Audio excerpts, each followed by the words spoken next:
Lipstick আছে? হ্যাঁ আছে, কিন্তু আপনি লিপস্টিক কি করবেন?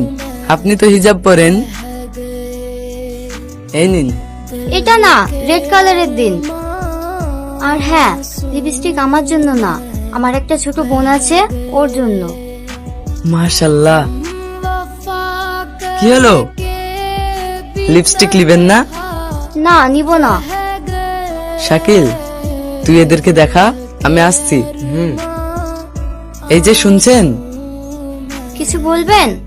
বলুন। হে নিন আপনার রেড কালার লিপস্টিক। আমি তো কালকেই বলে দিয়েছি লিপস্টিক আমি নিব না। দেখুন, যদি আপনার জন্য লিপস্টিক নিতেন তাহলে হয়তো আমি জোর করতাম না, কিন্তু আপনি বলেছেন আপনার বোনের জন্য নিবেন।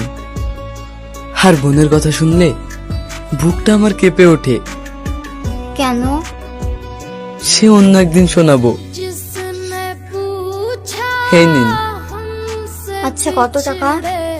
টাকা লাগবে না। কেন টাকা লাগবে না বলুন আমাকে। বোনের জন্য তো, তাই। আচ্ছা। চান টাকা দিতে হবে না। আরে আপনি কেমন আছেন?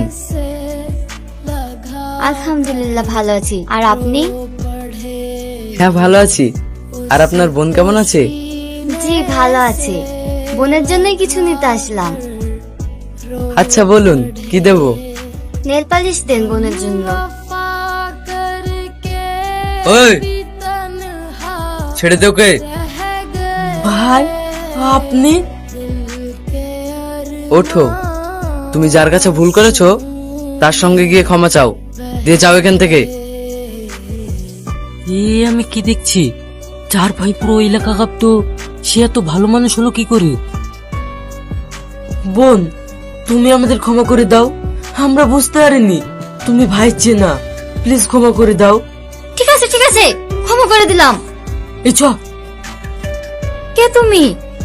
কেন তুমি জানো না আমি কে? না আমি জানি না, বলো কে তুমি? আর তোমাকে দেখে ওরা তো ভয় পেয়েছিল কেন? আমি বলছি, আসলে আমরা কোনো সাধারণ মানুষ না, আমার ভাইয়ের ভয়ে পুরো এলাকা কাঁপতো। মানে আমি তো কিছুই বুঝতে পারছি না। আমার ভাই হলো, কিরে পালাচ্ছিস কেন? তোর না অনেক সাহস। আর হ্যাঁ, কি যেন বলেছিলি আমার ছেলেদের? আমি নাকি তোর একটা চুলো ছিঁড়তে পারবো না। এই দেখ, আমি তোর বাপ।